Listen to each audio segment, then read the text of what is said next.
Hi hello எல்லாருக்கும் வணக்கம். Internet use பண்ணுறது ஈஸி, மொபைல் யூஸ் பண்ணுறது ஈஸி, இது எல்லாருக்கும் தெரியும். ஆனால் அதை நம்ம ப்ரொடெக்டிவாக யூஸ் பண்ணுறோமாங்கிறது தான் கேள்வி. இங்கே இருக்க எல்லாருமே மொபைல் யூஸ் பண்ணுறவங்க தான். இந்த வீடியோ பார்த்துட்ருக்க எல்லாருமே எப்படி மொபைலை நம்ம ப்ரொடெக்டிவாக சேஃபாக யூஸ் பண்ணுறதுங்கிறத பற்றி தான் பார்க்க போகிறோம். வாங்க பார்க்கலாம். Welcome to tech with DK. டெக்கில் எல்லாருமே எக்ஸ்பர்ட்டாக இருக்கணும்னு ஒன்றும் அவசியம் கிடையாது. நான் சொல்கிற இந்த ஸ்டெப்ஸை ஃபாலோ பண்ணிங்கன்னா உங்கள் மொபைலை நீங்கள் எந்த அளவுக்கு சேஃபாக யூஸ் பண்ணலான்னு கண்டிப்பாக புரிஞ்சுக்குவீங்க.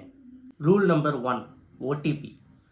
எந்த ஒரு பேங்க்கும் எவ்வளோ பெரிய உண்மையான கம்பெனியாக இருந்தாலும் கூட உங்கள்கிட்ட கண்டிப்பாக ஓடிபி கேட்க மாட்டாங்க.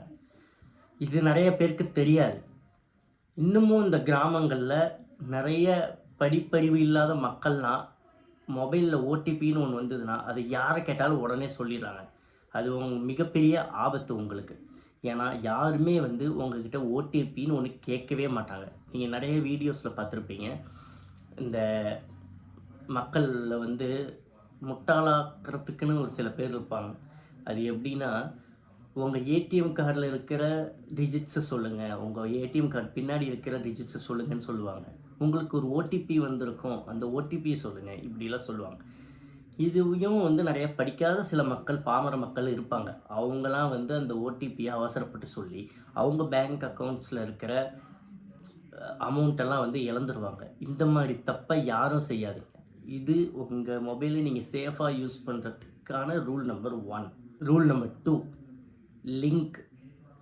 மொபைலில் ஏதோ ஒரு லிங்க் வந்துடும். நிறைய லிங்க் நீங்களும் பார்த்துருப்பீங்க.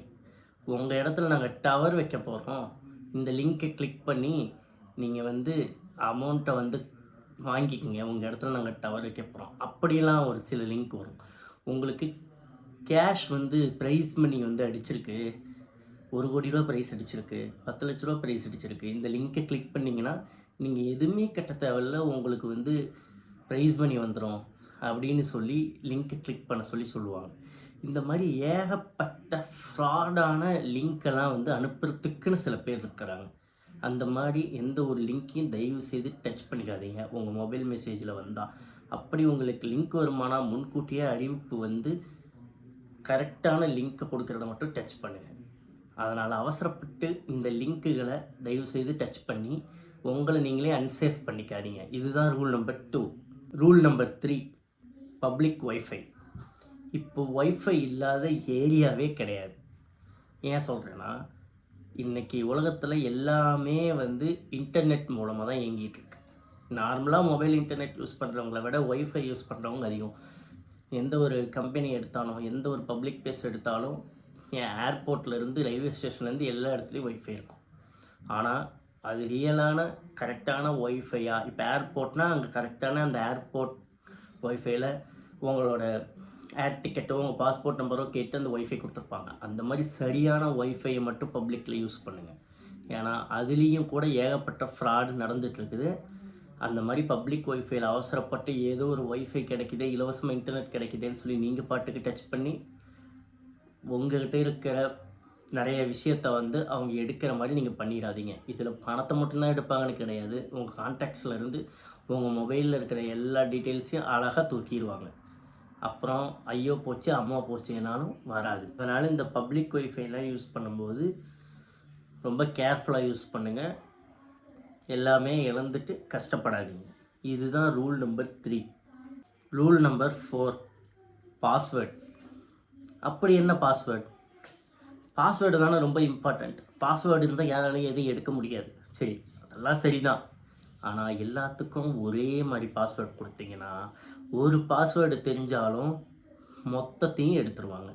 அதாவது உங்களோட சோஷியல் மீடியா, இது ஃபேஸ்புக்காக இருக்கட்டும், இல்லை ட்விட்டரோ, இல்லை உங்கள் மொபைலில் இருக்கிற ஆப்ஸோ, இல்லை பர்சனல் இன்ஃபர்மேஷன் உள்ள ஒரு ஆப்போ, ஏதோ ஒரு ஃபைலோ, எல்லாத்துக்கும் வாட்ஸ்அப் முதற்கொண்டு நீங்கள் எல்லாத்துக்கும் பாஸ்வேர்டு கொடுத்துருப்பீங்க. ஓகே, பாஸ்வேர்டு கொடுக்கறது பிரச்சனை இல்லை. அந்த பாஸ்வேர்டை ஒரே மாதிரி கொடுக்கக்கூடாது. இப்போ பேங்க் முதற்கொண்டு ஒரே மாதிரி பாஸ்வேர்ட் கொடுத்தீங்கன்னா மொத்தமும் லீக் அவுட் ஆகிடும். உங்களோட பர்சனல் இன்ஃபர்மேஷன்லேருந்து எல்லாத்தையும் உருவிடுவாங்க. ரொம்ப கேர்ஃபுல்லாக இருங்க. அதனால் ஒவ்வொன்றுக்கும் வித்தியாசமாக பாஸ்வேர்ட் கொடுங்க. அந்த பாஸ்வேர்டை ஞாபகம் இல்லைன்னா மெயின்டைன் பண்ணுங்கள். அதுக்கு ஒரு பாஸ்வேர்ட் கொடுத்து நீங்கள் ஞாபக மறதியான ஆளாக இருந்தால் இது எதையுமே பண்ணாமல் இருக்கிறது ரொம்ப நல்லது. ஆனால் எல்லாத்துக்கும் டிஃப்ரெண்ட் பாஸ்வேர்டாக வச்சுருந்தீங்கன்னா அது உங்களுக்கு மிகவும் யூஸ்ஃபுல்லாக இருக்கும்னு நான் சொல்லுவேன். இதுதான் rule number 4. Rule number 5, permissions. நார்மலாக நம்ம ஒரு கேமோ ஒரு ஆப்போ டவுன்லோட் பண்ணும்போது முன்னாடி வந்து பெர்மிஷன்ஸ் கேட்கும். என்ன பெர்மிஷன்ஸ்னால் camera permission, file permission, location permission, இந்த மாதிரி நிறைய பெர்மிஷன்ஸ் கேட்கும். நம்ம வந்து அந்த கேமை விளாடணுங்கிற ஆர்வத்துலேயோ அந்த ஆப்பை ஓப்பன் பண்ணுங்கிற ஆர்வத்துலேயோ கண்ணை மூடிட்டு அலோ அலோ அலோன்னு எல்லாத்தையும் அலோ கொடுத்துருவோம். அது ஏன் கொடுக்குறோம் எதுக்கு கொடுக்குறோம்லாம் பார்க்குறது இல்லை. மொத்தத்தில் நம்மளுக்கு உள்ளே போனால் போதும். அந்த மாதிரி எந்த ஒரு தப்பும் பண்ணாதீங்க. இதுதான் ரூல் நம்பர் 5.